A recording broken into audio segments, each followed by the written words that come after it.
तो इन्होंने क्या होता है, जो दूसरा करंट होता है आपका, उसको बोलते हैं हम लोग डिस्प्लेसमेंट करंट। अब डिस्प्लेसमेंट करंट क्या होता है, ये देखो क्या होता है। आपको पता है जब भी आपका इसमें जब कैपेसिटर्स चार्ज होते हैं, जब कैपेसिटर आपका चार्ज होगा तो क्या होगा, यहाँ पे पॉजिटिव आ जाएगा, यहाँ पे नेगेटिव आ जाएगा, ठीक है ना। यहाँ पे पॉजिटिव चार्ज एक्यूमुलेट हो जाएंगे और एक तरफ नेगेटिव चार्ज एक्यूमुलेट हो जाएंगे। बस बेसिकली क्या होगा, ये पॉजिटिव नेगेटिव होते रहेंगे, मतलब चार्ज डिस्चार्ज बेसिस, उसके बेसिस पे, ठीक है। सपोज करा या फिर नेगेटिव है पॉजिटिव हो गया, ठीक है। तो इस पॉजिटिव नेगेटिव की वजह से ना एक इलेक्ट्रिक फील्ड बन जाता है, ठीक है, पॉजिटिव से नेगेटिव, जिसका डायरेक्शन कहाँ से कहाँ होता है, पॉजिटिव से नेगेटिव, ऐसे, ठीक है। अब इलेक्ट्रिक फील्ड की वजह से ना, इस इलेक्ट्रिक फील्ड की वजह से एक करंट जनरेट होती है, इसको बोलते हैं हम लोग डिस्प्लेसमेंट करंट। उसको बोला जाता है हम लोग डिस्प्लेसमेंट करंट, डिस्प्लेसमेंट करंट, ठीक है। उसको इंडिकेट करते हैं आईडी से। आईडी जो होता है वो क्या होता है आपका, delta D upon delta T, ठीक है। अभी जो डी है ना, ये बेसिकली इलेक्ट्रिक फील्ड डिस्प्लेसमेंट इसको बोलते हैं। डी को डी को हम लोग एप्सिलॉन ई भी लिखते हैं, ठीक है, ऐसे करते हैं। एनीवेज, तो ये डी कहाँ से जनरेट हुआ है, ये जो इलेक्ट्रिक फील्ड है ना, ये वाले इलेक्ट्रिक फील्ड क्यों होगा प्रोड्यूस, क्योंकि आपका क्या हुआ है कि यहाँ से जब आप सप्लाई कर रहे हो, चार्ज सप्लाई कर रहे हो, तो आपको पता है कि जो मूविंग चार्ज होता है वो क्या जनरेट करता है, इलेक्ट्रिक फील्ड जनरेट करता है। ध्यान से सुनो, जो चार्ज अगर मूव होता है तो इलेक्ट्रिक फील्ड जनरेट होता है, ओके। तो जो चार्ज आपका मूव कर रहा है उसके वजह से क्या होगा, इन दोनों प्लेट्स के बीच में इलेक्ट्रिक फील्ड प्रोड्यूस होगा, ठीक है। वो जो इलेक्ट्रिक फील्ड होगा ना, वो एक करंट बनाएगा जिसको हम लोग क्या बोलते हैं, डिस्प्लेसमेंट करंट, ठीक है। तो यहां से आता है। अब जो होता है, अब देखो क्या है, उन्होंने क्या बोला कि जो एम्पियर्स ने बोला था ना कि एच डॉट डी एल जो है इक्वल टू आई होता है, तो उन्होंने कहा नहीं भाई साहब आप गलत हो। आई ना होके क्या होगा, आई जो कन्वेंशनल करंट है प्लस आई डी होता है, डिस्प्लेसमेंट करंट भी ऐड होता है। तो यहाँ पे देखो, इस सर्किट में, यहाँ पे अगर मैं इधर से बाहर की बात करूँ, यहाँ पे ये वायर्स में, तो इसमें जो करंट फ्लो होगा ना, जो भी करंट फ्लो होगा वो क्या होगा, आपका कंडक्शन करंट होगा। यहाँ पे आईडी की वैल्यू जीरो होगी आउटसाइड दिस, ठीक है। और इसके अंदर जो है कैपेसिटर के अंदर, इसके अंदर कंडक्शन करंट नहीं फ्लो होता है, इसके अंदर डिस्प्लेसमेंट करंट फ्लो होता है। मतलब इसके अंदर जो है ना, कैपेसिटर के अंदर क्या होगा, आईसी की वैल्यू जीरो होगी और डिस्प्लेसमेंट करंट होगा। और कैपेसिटर के बाहर क्या होगा, कंडक्शन करंट होगा और डिस्प्लेसमेंट करंट जीरो होगा, ठीक है। तो ये मैक्सवेल ने बताया और पूरा का पूरा एम्पियर्स का एकदम वॉट लगा दिया उसने, ठीक है। पूरा उनका थ्योरी ही गलत कर दिया। बाद में इस थ्योरी का अपना इसमें अपना नाम भी जोड़ दिया, एम्पियर्स मैक्सवेल्स लॉ, इसका नाम बन गया, ठीक है। ये आगे हम लोग डिटेल में पढ़ेंगे। बस आपसे कोई ये क्वेश्चन पूछ सकता है तो मैं सोचा इसलिए बता दूं। क्या क्वेश्चन पूछ सकता है कि कैपेसिटर के अंदर क्या होता है, इंसुलेटिंग मटेरियल होता है या फिर एयर होता है। तो जब कैपेसिटर, आप बोलते हो कैपेसिटर के थ्रू करंट फ्लो हो रहा है, तो भाई साहब जब बीच में कुछ गैप है, गैप में कैसे करंट फ्लो हो जाएगा। तो उसके पीछे का रीजनिंग क्या है कि वो जो गैप है ना, उसमें नॉर्मल करंट नहीं फ्लो होता है, उसमें डिस्प्लेसमेंट करंट फ्लो होता है, जो किस पे डिपेंड करता है, इलेक्ट्रिक फील्ड पे, चेंज इन इलेक्ट्रिक फील्ड पे डिपेंड करता है। और ये किसने बताया था, वो मैक्सवेल ने बताया था, ठीक है। तो ये बहुत इंपॉर्टेंट टॉपिक है। आपको मे बी बुक्स वगैरह में पता नहीं, आई डोंट नो कि ऐसे अच्छे से दिया है। इसके पीछे बहुत अच्छी स्टोरी है, ये पूरा कहने के पीछे मैंने इतना जल्दी बता दिया। तो आपको बस मैंने रिजल्ट्स बताए, ये कैसे आया है, बहुत इंटरेस्टिंग, उन्होंने एक्सपेरिमेंट्स करा, ठीक है। क्योंकि पहले के लोग एक बोल के ये ना 18th सेंचुरी की बात है, 18th सेंचुरी, ठीक है। तो उस टाइम में बहुत सारा जो लॉ था वो एम्पियर्स ने और आपके फैराडे ने ये सारे लॉज दिए थे। इस सारे लॉज को इन्होंने गलत काटा, इनको उसको मॉडिफाई किया मैक्सवेल ने। और फिर बाद में मैक्सवेल्स इक्वेशंस आया, 4 इक्वेशन होते हैं मैक्सवेल्स के। आप लोग electrical engineering electrical engineering first में पढ़ोगे। तो आई रिक्वेस्ट कि आप अच्छे से पढ़ना इलेक्ट्रिकल इंजीनियरिंग, तभी ज़्यादा अच्छे से इलेक्ट्रॉनिक्स में आप यूज कर पाओगे, ओके। बाकी के एक सब्जेक्ट तो हम लोग आगे ढंग से कर लेंगे, ठीक है। तो आप देखो इसी के बेसिस पे ना, जैसे कैपेसिटेंस किस पे डिपेंड करता है, एप्सिलॉन पे करता है। एप्सिलॉन क्या है, एप्सिलॉन कैसे डिटरमिन होता है, एक तो एप्सिलॉन नॉट होता है और एप्सिलॉन आर होता है, इसकी value epsilon naught times epsilon R. Epsilon naught जो होता है आपका फिक्स क्वांटिटी होता है, एप्सिलॉन आर जो होता है वो आपका डिपेंड करता है कौन सा मटेरियल आप यूज किए हो, जो भी आप इंसुलेटिंग मटेरियल यूज किए हो कैपेसिटर के बीच में, उस पर डिपेंड करता है। मतलब क्या है कि जो भी आप इंसुलेटिंग मटेरियल यूज किए हो ना, उसके बेसिस पे भी डिफरेंट डिफरेंट टाइप के कैपेसिटर हो सकते हैं। या फिर अगर मैं साइज ए और डी का चेंज कर दूं, मतलब एरिया ऑफ क्रॉस सेक्शन कर दूं चेंज, या फिर डिस्टेंस बिटवीन प्लेट्स चेंज कर दूं, तो आपका अल्टीमेटली सी चेंज हो जाएगा। ठीक है, तो मतलब कैपेसिटर भी डिफरेंट डिफरेंट टाइप के हो सकते हैं। तो देखो, जो पहला कैपेसिटर है उसको बोलते हैं माइका कैपेसिटर। ठीक है, तो इसमें क्या है, देखो, mica capacitors are constructed from the plates of aluminium foil separated by sheets of mica.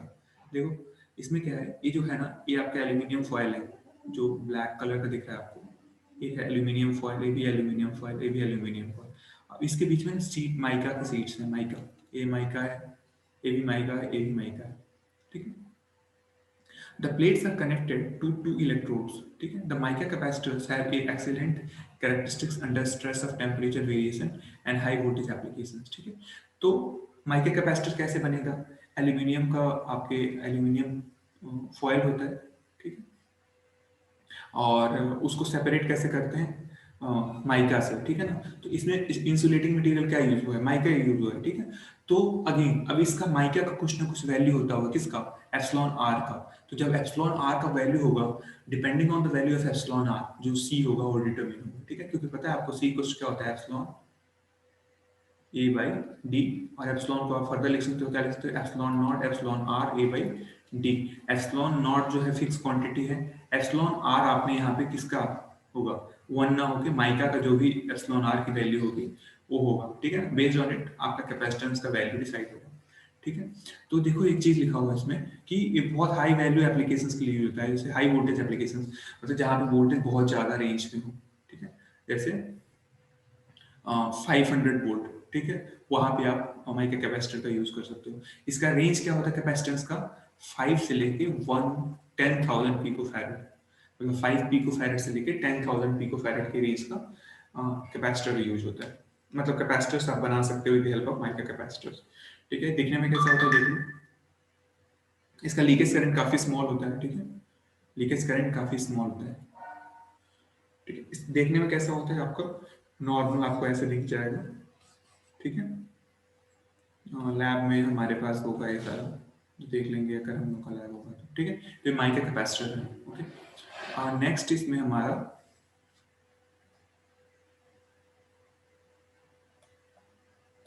Next हम होगा इसमें सेरेमिक कैपेसिटर्स। ठीक है, देखो ये सारे कैपेसिटर्स किसके बेसिस पे हुए हैं, जो हमारा इंसुलेटिंग मटेरियल है डिफरेंट डिफरेंट। तो अगर हम एल्यूमिनियम फॉयल के बीच में माइका की सीट लगा दें तो आपका माइका कैपेसिटर बन जाएगा। माइका क्या होता है, इंसुलेटिंग मटेरियल होता है। ठीक है, तो बेस्ड ऑन इट उसकी वैल्यू होगी, डिफरेंट डिफरेंट वैल्यूज होगी, हाई वोल्टेज एप्लीकेशंस में यूज होता है। ठीक है, ये आपको कुछ कुछ पॉइंट्स नोट कर लेना है, वही एग्जाम में लिखना अगर आता है तो। ठीक है, यानी कि पूरा पूरा भयंकर सा नोट्स बना रहे हो, वैसे इसकी बहुत जरूरत नहीं है। आपको तो पॉइंट्स लिखना है। अगर आपको एग्जाम में आता है तो आप क्या लिखोगे, किस मटेरियल से बनता है कैपेसिटर, उसका रेंज कितना होता है, जैसे इसमें लिखा है रेंज, कितने वोल्टेज तक को सपोर्ट करता है वो, और दिखता कैसे है, डायग्राम बना सको तो वो बना दो, बस दैट्स इट। ओके, एनीवेज, जो कैपेसिटर का वर्किंग प्रिंसिपल है मैं ऑलरेडी आपको एक्सप्लेन कर चुका हूँ। तो देखो, ceramic capacitors are made in many shapes and sizes. However, the basic construction is same for each. A ceramic disc is coated on two sides of a metal. ठीक है, ceramic disc, ठीक है, such as copper or silver. ठीक है, a ceramic disc is coated on the two sides with a metal.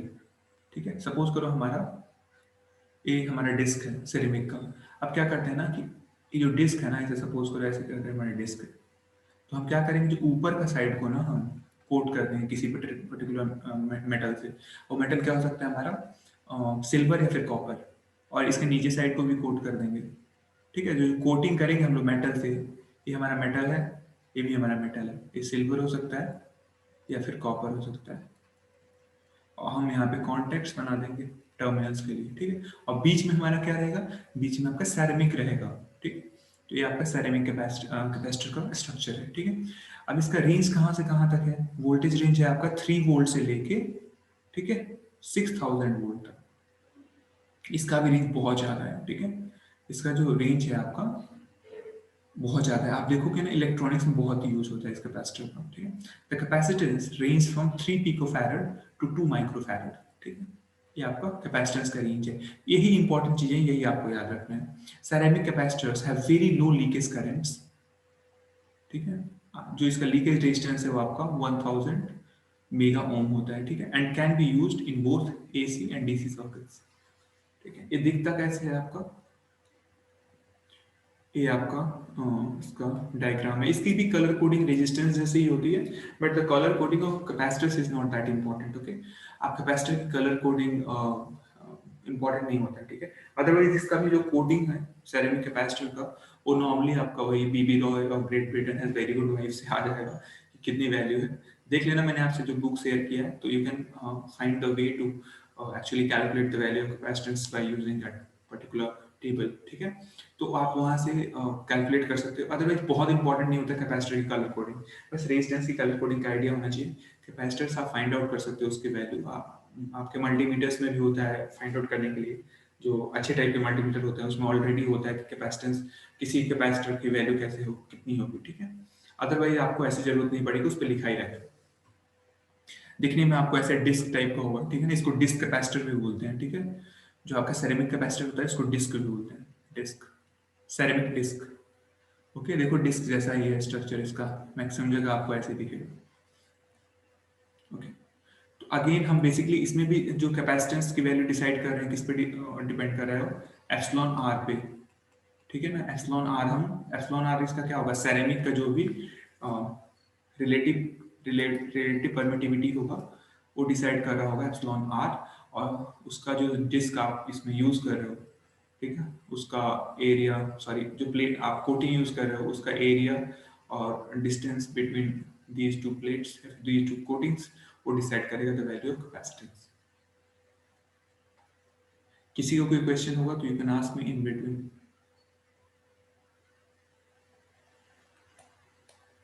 Next हमारा है paper capacitors, ठीक है। Paper capacitor, so the basic construction of paper capacitor is shown in. Paper में देखो क्या होगा, आपको पता है कि जो डाइइलेक्ट्रिक होगा, मतलब दोनों के बीच का, दोनों प्लेट्स के बीच का, दो मेटल प्लेट्स होंगे, उनके बीच क्या यूज हो रहा होगा, पेपर यूज हो रहा होगा। सिंपल सी बात है। इसका कंस्ट्रक्शन आप ऐसे इमेजिन कर सकते हो कि दो आपके, देखो यहाँ पे क्या लिखा है, since the paper can be rolled between two metal foils, दो मेटल्स के फॉइल है सपोज करो, अब उसके बीच में ऐसे पेपर होगा, ठीक है, एज एन इंसुलेटिंग मटेरियल, ठीक है। हमारा दूसरा फॉइल ऐसे है, इनके बीच में पेपर होगा, ये वाला जो है चीज वो आपका पेपर होगा, ठीक है। और यहाँ पे कॉन्टैक्ट्स होंगे जो भी एल्यूमिनियम फॉइल है, तो ये आपका पेपर कैपेसिटर है, ठीक है। This paper is integrated with dielectric materials such as wax और प्लास्टिक और ऑयल, ठीक है। जो पेपर्स के बीच में ना कई सारे पेपर्स के लेयर होते हैं, उसमें डाइलेक्ट्रिक मटेरियल जैसे वैक्स होता है या फिर प्लास्टिक होगा या फिर ऑयल के साथ वो करते हैं, ठीक है। Paper capacitors have capacitance ranges, ये इंपॉर्टेंट है आपका। देखो 0.0005 माइक्रोफैरड टू सेवरल माइक्रोफैरड्स, ठीक है। ये जो माइक्रोफैरड है ना, ये बेसिकली नैनोफैरड, 0.5 नैनोफैरड हो गया, ठीक है। मतलब 0.5 नैनोफैरड से लेके माइक्रोफैरड के रेंज में होता है, ठीक है। और इसका जो वोल्टेज रेटिंग है, वोल्टेज रेटिंग क्या डिसाइड करता है ना कि कैपेसिटर्स को आप कितना वोल्टेज दे सकते हो, ठीक है, कितना वोल्टेज इनपुट करा सकते हो। तो इसका देखो क्या है, 100 volt to several thousand volts capacitor, इसको इस कैपेसिटर को आप इनपुट वोल्टेज मतलब प्रोवाइड करा सकते हो, उसको वोल्टेज रेटिंग कितना है। और can be used for both DC and AC circuits. और leakage current of, leakage current जो है आपका, leakage resistance rather is of order 100 mega ohm, right. तो इसका लीकेज रेजिस्टेंस है 100 मेगा ओम के आसपास, ठीक है। तो ये इंपॉर्टेंट पॉइंट है। इसमें अगेन वही आपको स्पेसिफिकेशन याद करने की जरूरत है, और इसमें there is nothing special about it, okay. Next हमारा है एक बहुत इंपॉर्टेंट कैपेसिटर है जो कि हम लोग इलेक्ट्रॉनिक में सबसे ज्यादा यूज करेंगे, इलेक्ट्रॉनिक्स इलेक्ट्रिकल्स में, ठीक है। इलेक्ट्रोलाइटिक कैपेसिटर्स, इलेक्ट्रोलाइटिक या फिर इलेक्ट्रोलिटिक भी बोलते हैं लोग, तो whichever you want to pronounce आप कर सकते हो। तो electrolytic capacitors are extremely varied in their characteristics, the capacitance value में रेंज, जब भी आपको बहुत हाई वैल्यू ऑफ कैपेसिटेंस चाहिए होगा तो आप ना कौन सा कैपेसिटर यूज करोगे, इलेक्ट्रोलाइटिक कैपेसिटर यूज करोगे। ठीक है, आपने इलेक्ट्रोलाइटिक कैपेसिटर देखा भी होगा, आपके घरों में फैन है, फैन में ना जो मोटर के साथ लगा रहता है उसको बोलते हैं लोग कंडेंसर बोलते हैं, कंडेंसर। वो आपका क्या होता है, इलेक्ट्रोलाइटिक ही होता है। ठीक है, यही कैपेसिटर होता है। या फिर इलेक्ट्रॉनिक्स में भी देखोगे जहां पे भी बहुत हाई वोल्टेज रेटिंग का, या हाई वोल्टेज रेटिंग कह रहा हूँ, और जहाँ पे भी हाई वैल्यू का कैपेसिटेंस चाहिए, जहाँ पे सी की वैल्यू ज़्यादा चाहिए, वहाँ पे हम क्या यूज़ करते हैं, इलेक्ट्रोलाइटिक कैपेसिटर यूज़ करते हैं। ठीक है, इलेक्ट्रोलाइटिक या इलेक्ट्रोलाइटिक जो भी हो सकता। ठीक है, so capacitance value may range from 1 microfarad to several thousand microfarads. ठीक है, तो one of the highest value of ranges of capacitance। ठीक है, इलेक्ट्रोलाइटिक कैपेसिटर, ये सबसे ज्यादा इंपॉर्टेंट पॉइंट है इसका, ये आपको याद रखना है। जब भी आपसे एग्जाम में पूछेंगे which of the following capacitor has the highest values, तो उसमें ऑप्शन दिया रहेगा, तो answer would be electrolytic capacitors. Okay, it's a very important thing and you have to just remember it out. The voltage rating may varied from 1 volt to of 500 volt or more. ठीक है, sometimes 1000 volt भी होता है। These capacitors are commonly used in situations where a large capacitance is required.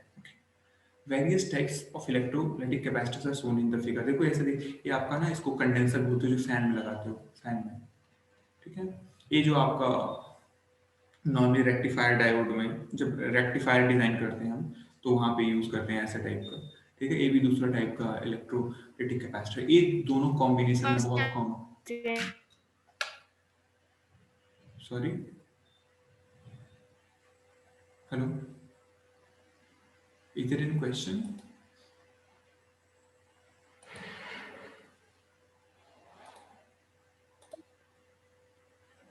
Is there any question?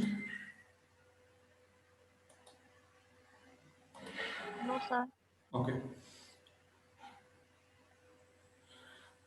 Okay, so हम लोग electrolytic capacitor देख रहे हैं। ठीक है, अब देखो एक कैसे, इसमें इसमें क्या होता है, the electrolytic capacitors consist of an aluminium foil electrode which has an aluminium oxide film covering on one side. ठीक है, तो इलेक्ट्रोड होगा, उसमें क्या होगा, एल्यूमिनियम ऑक्साइड का फिल्म होगा, कवर कर रहा होगा, मतलब एल्यूमिनियम फॉयल का इलेक्ट्रोड होगा। ठीक है, इलेक्ट्रोड का मतलब क्या है, जो प्लेट्स की बात कर रहे थे, कैपेसिटर होगा हमेशा उसमें दो प्लेट्स होंगी, दोनों प्लेट्स जो होगी वो कंडक्टर की बनी होंगी, ये ध्यान रखना है। तो इसमें जो एक प्लेट है, इलेक्ट्रोड जिसको बोल रहे हैं, ठीक है, वो क्या होगा, एल्यूमिनियम फॉयल का बना रहेगा, और उसको कोट कैसे करेंगे हम लोग, एल्यूमिनियम ऑक्साइड से करेंगे। ठीक है, कवर से। The aluminium plate serves as the positive plate. ठीक है, ये जो प्लेट होगा यह पॉजिटिव प्लेट होगा, जो हम एल्यूमिनियम के फॉयल वाला प्लेट है। ठीक है, and oxide as the dielectric. अब जो हमने ऑक्साइड किया था ना, यहाँ पे देखो क्या लिखा हुआ है, aluminium oxide film coating one side. तो हमने एल्यूमिनियम प्लेट लिया, उसके बाद एल्यूमिनियम ऑक्साइड की कोटिंग कर देते हैं। तो जो ऑक्साइड बिहेव कैसे करता है, ऑक्साइड बिहेव करता है डाइलेक्ट्रिक, इंसुलेटर के जैसा। The oxide is in contact with a paper or a gauze saturated with electrolyte. The electrolyte forms the second plate. जो second plate होगा नेगेटिव प्लेट, तो उसको ना हम नेगेटिव प्लेट को जब भी हम इलेक्ट्रोलाइटिक कैपेसिटर बात करते हैं ना, तो उसको हम लोग उसका सिंपल ऐसे कुछ बनाते हैं ऐसे। ठीक है, ऐसे ध्यान रखना है, इन ऐसे कर भी होता है। ये हमारा पॉजिटिव प्लेट होता है, एल्यूमिनियम का होता है। ठीक है, और जो दूसरा नेगेटिव प्लेट होता है वो इलेक्ट्रोलाइट का होता है। ठीक है, और बीच में जो आपका इंसुलेटिंग मटेरियल होता है वो आपका डाइलेक्ट्रिक होता है, वो क्या होता है, ऑक्साइड होता है। ठीक है, तो यहाँ पे आपका एल्यूमिनियम फॉयल, यहाँ पे आपका ऑक्साइड, और यहाँ पे इलेक्ट्रोलाइट, इलेक्ट्रोलाइट। ठीक है, another layer of aluminum without the oxide, another layer of aluminum without the oxide coating is also provided for making electrical contacts between one of the terminals and electrolyte। ठीक है, अब इसमें contacts हम बना लेते हैं। In most cases the negative plate is directly connected to the container of the capacitors। ठीक है ना, जो नेगेटिव प्लेट होता है वो कंटेनर, कैपेसिटर का जो कंटेनर होता है, जो आउटर जिसके अंदर कैपेसिटर रखा जाता है उससे कनेक्टेड होता है। ठीक है, the aluminium oxide layer is very thin therefore. अच्छा देखो क्या बोलता है कि एल्यूमिनियम ऑक्साइड का जो लेयर होता है ना बहुत पतला होता है। बहुत पतला का मतलब क्या हो गया, बहुत पतला का मतलब ये हुआ कि जो डिस्टेंस बिटवीन प्लेट्स है, आपको याद होगा सी इक्वल क्या होता था, epsilon A by D. D अगर बहुत क्या बोल रहा है कि इसमें हमने ऑक्साइड यूज करा है किसके लिए, as an insulating material, right. So as an insulating material हमने क्या यूज करा है, ऑक्साइड यूज करा है, राइट। सो जब ऑक्साइड यूज किया है तो उसका डी जो है, थिकनेस जो है ना ऑक्साइड का, एल्यूमिनियम ऑक्साइड का, वो बहुत ही कम है। मतलब डी बहुत कम होने का मतलब क्या होगा, कैपेसिटेंस की वैल्यू बहुत ज्यादा होगी। That's why the reason, this is the reason why the value of capacitor capacitance of electrolytic capacitors are used, right. One of the largest value of capacitors are there in electrolyte capacitance, right. So ये आपको ध्यान में रखना है कि क्यों होता है, क्यों होता है, क्योंकि ऑक्साइड का आपने जो भी जो इंसुलेटिंग मटेरियल लिया है ऑक्साइड का, ये ऑक्साइड का लिया है एल्यूमिनियम ऑक्साइड का। तो जब वही बहुत थिन है, मतलब डी की वैल्यू बहुत कम है, that's why C is very huge, right. ठीक है। Therefore, the capacitor has a large capacitance in a small volume. It has high capacitance to size ratio. ठीक है ना। It is primarily designed for the circuits where the DC voltage will be applied across the capacitors. ठीक है। ये जो capacitor होता है ना, इलेक्ट्रोलाइटिक कैपेसिटर, ये नॉर्मली डीसी के लिए ही यूज होता है, डीसी के लिए। आपने पहले वाले देखे सारे एसी डीसी दोनों के लिए यूज होते थे। इलेक्ट्रोलाइटिक कैपेसिटर नॉर्मली डीसी के लिए यूज होता है, लेकिन आप कहोगे कि अभी आपने हमने बताया कि फैन में यूज होता है, फैन तो एसी से चलता है, तो डीसी के लिए क्यों होता है, तो उसमें कुछ चेंजेस करने पड़ते हैं। जो फैन वाला कैपेसिटर होता है उसमें कुछ चेंजेस करना पड़ता है। देखो इसमें लिखा होगा, however there are capacitors available that can be used as in AC circuits for starting motors. देखो इसको बोलते हैं हम लोग कैपेसिटर स्टार्ट इंडक्शन मोटर। ये आप लोग सेकेंड ईयर में जब जाओगे तो डबल ई टू में आप पढ़ोगे मोटर के बारे में, तो उसमें एक होता है capacitor start induction motor. Capacitor induction start induction motor क्या होता है, जो आपके फैन में लगा रहता है कैपेसिटर, उसको बोलते हैं। तो वो बेसिकली जो कैपेसिटर होता है ना, वो भी आपका इलेक्ट्रोलाइटिक कैपेसिटर ही होता है। And cases where the polarity of the DC voltage reverses for the short period of times. ठीक है। The reason for the polarized, अच्छा इसको ना पोलराइज्ड कैपेसिटर बोलते हैं। मतलब क्या है कि इसमें ना प्लेट्स जो है ना फिक्स होता है, पॉजिटिव प्लेट और नेगेटिव प्लेट पहले से आपको फिक्स आएगा। ठीक है। मतलब क्या होगा, इसको पॉजिटिव टर्मिनल को आपको पॉजिटिव से ही कनेक्ट करना होगा। मतलब जब भी कैपेसिटर इलेक्ट्रोलाइट यूज करोगे तो you have to make sure कि जो आपके पोलैरिटी है वो सही से कनेक्टेड है। अपार्ट फ्रॉम इट जो अदर कैपेसिटर्स थे उनको किसी भी टर्मिनल को किसी से भी लगा दो, कोई फर्क नहीं पड़ता है।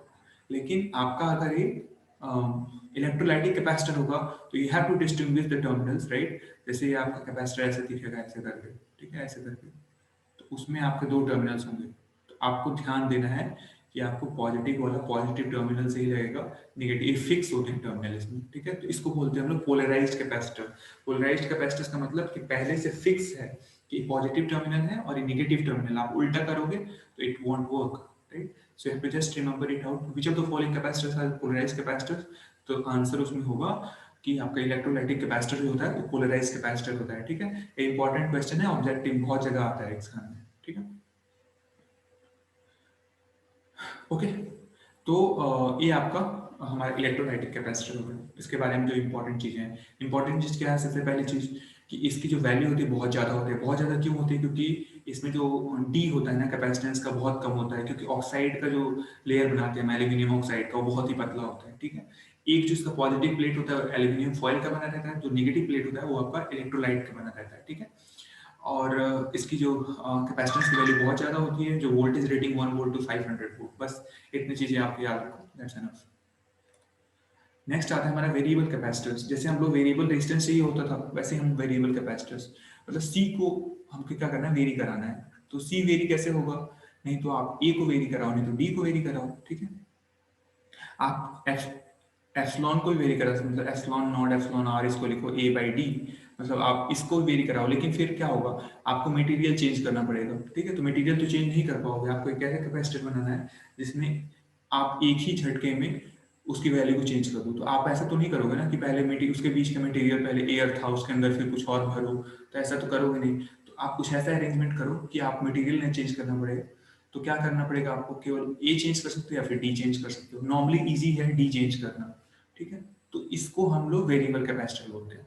और जब भी हम डी चेंज करते हैं ना, तो नॉर्मली जो वेरिएबल कैपेसिटर होता है ना, वो गैंग में होता है, मतलब कई सारे कैपेसिटर आपस में कनेक्टेड होते हैं ऐसे, ठीक है। अब क्या होगा, कनेक्ट आपस में ऐसे कनेक्टेड रहेंगे, और इनके एक प्लेट होगा ना, तीनों का एक कोई प्लेट, वो आपस में कनेक्टेड रहेगा, ठीक है। अब क्या होगा, सपोज करो आप आप क्या कर रहे हो कि इस पे कुछ, म्यूट करो इसको। आप क्या कर रहे हो कि एक प्लेट को अगर सपोज करो, आप ये क्या होंगे, सारे जितने आप कई सारे सपोज करो N number of capacitors connected हैं आपस में, ठीक है। इसको बोलते हैं गैंग। गैंग जानते हो ना, बोलते हैं हम हमारा गैंग है। गैंग का मतलब ग्रुप ऑफ एलिमेंट्स बोल सकते हो यहाँ पे। तो क्या होगा, कई सारे कैपेसिटर्स आपस में गैंग है यहाँ पे। तो और गैंग कैसे हैं कि उनका एक प्लेट ना, सबका पहला प्लेट या फिर सबका दूसरा प्लेट आपस में कनेक्टेड है। तो जब एक प्लेट को आप खिसकाओगे तो क्या होगा, तीनों के प्लेट खिसकेंगे। मतलब क्या है, सपोज करो डिस्टेंस पहले d1 था, अब आपने क्या किया कि आपने कुछ ऐसा अरेंजमेंट किया कि ये जो प्लेट है फिक्स है, ये फिक्स है, और जो ए वाला प्लेट है ये मूव कर रहा है, ठीक है, मूविंग प्लेट है। तो जब आप इसको मूव कराओगे, इधर मूव कराओगे तो d1 की वैल्यू क्या होगी, बढ़ेगी, और इधर मूव कराओगे तो d1 की वैल्यू क्या होगी, जो भी डिस्टेंस है प्लेट की, वो क्या होगी, घटेगी। ऐसे ही सारे प्लेट के जो मूविंग प्लेट है ना, आपस में कनेक्टेड है। मतलब एक का आप मूव करोगे तो सबका मूव होगा। और अगर कैपेसिटर आपस में पैरेलली कनेक्टेड है तो पैरेलल कैपेसिटर क्या होता है, उसमें कैपेसिटेंस ऐड हो जाते हैं, ठीक है। आपको अभी आगे हम बता देंगे। आपको पता है ना, रेजिस्टेंस अगर सीरीज में होगा, ऐसे रेजिस्टेंसेस सीरीज में हो रहा है अगर, तो ओवरऑल रेजिस्टेंस क्या होगा, ये रेजिस्टेंस क्या होगा, जुड़ जाएगा, R1 plus R2 plus Rn, ऐसे करके n नंबर ऑफ रेजिस्टेंसेस होंगे। और कैपेसिटेंस अगर पैरेलल में होता है अगर ऐसे, ठीक है, C1 है, C2 है, C3 है, तो पैरेलल में कैपेसिटेंस ऐड हो जाता है। इसका अगर C इक्विवेलेंट निकालूंगा तो मैं क्या आ जाएगा, C1 प्लस C2 प्लस ऐसे Cn, ठीक है। तो गैंग कैपेसिटर में क्या होगा, एक से ज्यादा कैपेसिटर्स होंगे, और उनका एक प्लेट क्या होगा, मूविंग प्लेट होगा, ठीक है ना। इसको बोलते हैं हम लोग वेरिएबल गैंग कैपेसिटर्स, ठीक है। तो यही देखो, in some circuit such as tuning circuit it is desirable to able to change the value of capacitance rapidly. It is done. Wait, wait sir ना, मेरे को कॉल आ रहा है, मैं अटेंड करता हूँ फिर बताता हूँ।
Sorry for interruptions. आवाज आ रही है अभी मेरी? Yes, sir.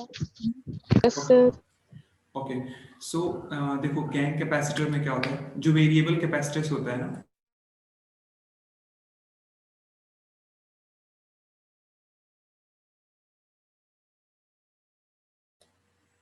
नॉर्मल हम क्या कर सकते हैं, एक कैपेसिटर को भी वेरिएबल कैपेसिटर बना सकते हैं। तो कैपेसिटर कोई वेरिएबल कैसे बनेगा, जब इसका कोई एक प्लेट होना, मैंने क्या बताया कि आप क्या चेंज कर सकते हो, या फिर area of cross section change कर सकते हो, या फिर डी चेंज। सबसे आसान क्या होता है चेंज करना, डी चेंज करना। तो डी क्या करोगे, कैसे करोगे, डी चेंज कैसे होगा, कैपेसिटर के प्लेट्स हैं, और प्लेट का जो डिस्टेंस है आप वो चेंज कर सकते हो। अगर एक प्लेट जो है मूवेबल बना लो आप, मूवेबल जो मूव करता हो, तो अब अगर ये मूव कराओगे, इस साइड मूव कराओगे, तो डी की वैल्यू क्या होगी, यहाँ पे क्या होगा, डी की वैल्यू बढ़ेगा घटेगा। अगर आप इस साइड मूव कराओगे तो डी की वैल्यू कम होगी कि ज्यादा होगी, बताओ। हाँ इंक्रीज करेगी सर। हाँ, तो डी इंक्रीज करेगा, ठीक है ना, इस साइड ले जाओगे तो। अब डी इंक्रीज करेगा तो कैपेसिटेंस की वैल्यू क्या होगी, डिक्रीज होगी।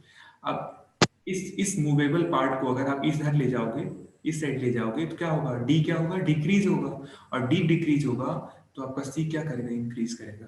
मतलब क्या है, आप एक ऐसा कनेक्शन कर दो जिसमें ऐसा एक अरेंजमेंट कर दो, ऐसे जुगाड़ कर दो कि क्या हो, एक प्लेट तो फिक्स रहे, दूसरा प्लेट क्या हो, मूव कर रहा हो, दूसरा प्लेट क्या हो, मूव कर रहा हो। तो उस चीज को हम लोग बोलेंगे वेरिएबल कैपेसिटर, राइट। अब इसका यूज कहाँ होता है, आपने मैंने बताया था जब टेली जो आपका रेडियो सेट्स होता है ना, पुराने जमाने वाला, मे भी किसी ने देखा हो, ऊपर यहाँ पे स्टेशन होते थे, ठीक है, और नीचे आपका ऐसे स्पीकर होता था, ये आपका वॉल्यूम के लिए होता था, और ये होता था आपका स्टेशन के लिए, स्टेशन ट्यूनिंग के लिए। तो जो स्टेशन ट्यूनिंग होती है ना हमारी, स्टेशन को ट्यून कैसे करते हैं, उसमें हम यूज करते हैं वेरिएबल कैपेसिटर यहाँ पे। उस कैपेसिटर को ना बोलते हैं हम लोग gang capacitor, gang capacitor. Gang क्यों बोलते हैं, कि कई सारे कैपेसिटर्स ना, कई सारे कैपेसिटर का जो मूविंग प्लेट है वो आपस में क्या है, कनेक्टेड है ऐसे, ठीक है, मतलब ये वाला जो प्लेट है ना, ये सबके कनेक्टेड है आपस में, ठीक है, और ये हमारे मूव कर रहा है। वेरिएबल कैपेसिटर को हमेशा कैसे इंडिकेट करते हैं हम लोग, ये कैपेसिटर हुआ, अगर ये वेरिएबल है तो ऐसे एरो से इंडिकेट करते हैं, कैपेसिटर पे हम लोग ऐसे एरो बना देंगे, that is your variable capacitors. Okay. और गैंग कैपेसिटर का मतलब कई सारे कैपेसिटर्स को हम जोड़ देंगे पैरेलल कॉम्बिनेशन में, तो वो आपका हो जाता है गैंग कैपेसिटर। ओके, तो ये हमारा वेरिएबल कैपेसिटर का कॉन्सेप्ट है, ठीक है। नेक्स्ट हमारा इसमें इंडक्टर्स, ठीक है। तो आपको जैसे पता है जो कैपेसिटर क्या करता है, इलेक्ट्रिक चार्ज को स्टोर करता है, ठीक है, इलेक्ट्रिक चार्ज को स्टोर करता है in the form of electric field. जो इंडक्टर होता है ना, ये क्या करता है कि ये भी स्टोर करता है एनर्जी को, एनर्जी को स्टोर करता है, लेकिन कैसे करता है, in the form of magnetic field. क्या करता है ये, in the form of magnetic field को एनर्जी को स्टोर करता है, ठीक है, we have to just remember, ठीक है। आपको पता है कोई भी चार्ज है, मूविंग चार्ज है, ये चार्ज है, ये मूव कर रहा है, तो moving charge produces electric field. कोई भी चार्ज अगर मूव कर रहा है तो क्या प्रोड्यूस करता है, वो इलेक्ट्रिक फील्ड प्रोड्यूस करता है, ठीक है। ऐसे ही अगर कोई फ्लक्स है, कोई भी फ्लक्स है, अगर मैग्नेटिक फ्लक्स है, वो अगर मूव करता है ना तो मैग्नेटिक फील्ड प्रोड्यूस करता है, ठीक है। आपने फैराडेज लॉ ऑफ इंडक्शन पढ़ा होगा कि कोई भी अगर, फैराडेज लॉ ऑफ इंडक्शन क्या होता है, कि कोई भी अगर फ्लक्स, मैग्नेटिक फ्लक्स चेंज होता है, ठीक है ना, कोई भी अगर मैग्नेटिक फ्लक्स चेंज होता है तो that changing magnetic flux produces, क्या प्रोड्यूस करता है, कोई मैग्नेटिक फ्लक्स चेंज होता है तो क्या करता है, क्या प्रोड्यूस करता है वो प्रोड्यूस करता है ईएमएफ। Magnetic field. नहीं, ईएमएफ प्रोड्यूस करता है, बाग बाग। ठीक है। तो चेंजिंग मैग्नेटिक फ्लक्स जो होता है वो क्या प्रोड्यूस करता है, ईएमएफ प्रोड्यूस करता है। तो इसी इसी के फैराडेज लॉ पे ही आपके इंडक्टर काम करते हैं। दिस मैग्नेटिक फील्ड, आपको पता है, अच्छा एक और चीज मैंने क्या बताया था कि जो मूविंग चार्ज होता है वो क्या करता है, इलेक्ट्रिक फील्ड प्रोड्यूस करता है। अब मैं कहूँ कि कोई एक वायर है, अगर इस वायर में आप करंट फ्लो करा दो समहाउ, तो क्या होता है, इस वायर के सराउंडिंग क्या जनरेट होता है, मैग्नेटिक फील्ड जनरेट होता है, मैग्नेटिक फील्ड, ठीक है। जब भी किसी वायर वायर में करंट फ्लो कराते हो तो उस वायर के सराउंडिंग क्या जनरेट होता है, मैग्नेटिक फील्ड जनरेट होता है, ठीक है ना, लिखा हुआ है देखो, when a current flows through wire it has been coiled, ठीक है, it generates a magnetic field, the magnetic field reacts so as to oppose any change in current, ठीक है। हमने क्या देखा था, आपको याद होगा मे बी थोड़ा बहुत, अगर याद, हमने एक चीज, जो फ्लक्स होता है ना, जो भी मैग्नेटिक फ्लक्स होता है वो किसके प्रोपोर्शनल होता है, जो करंट फ्लो होता है उसके प्रोपोर्शनल होता है, ठीक है। जो भी मैग्नेटिक फ्लक्स होगा वो किसके प्रोपोर्शनल होगा, current flowing through that particular coil. कोई किसी कॉइल में मुझे मैग्नेटिक फ्लक्स निकालना है तो किसके प्रोपोर्शनल होता है, आई के प्रोपोर्शनल होता है। और जो प्रोपोर्शनैलिटी कांस्टेंट को ब्रेक करते हैं तो वो आता है phi equals to L times I. L क्या होता है, उस वायर का इंडक्टेंस हो जाता है, ठीक है। अब इस चीज को मैं दोनों तरफ डिफ्रेंशिएट कर दूं, D phi by D T कर दूं, मतलब changing phi with respect to time ले लूं, तो क्या हो जाएगा, ए एल तो कांस्टेंट है, इधर हो जाएगा D I by D T. और जो D phi by D T है ना, इसी को हम लोग ई एम एफ बोलते हैं।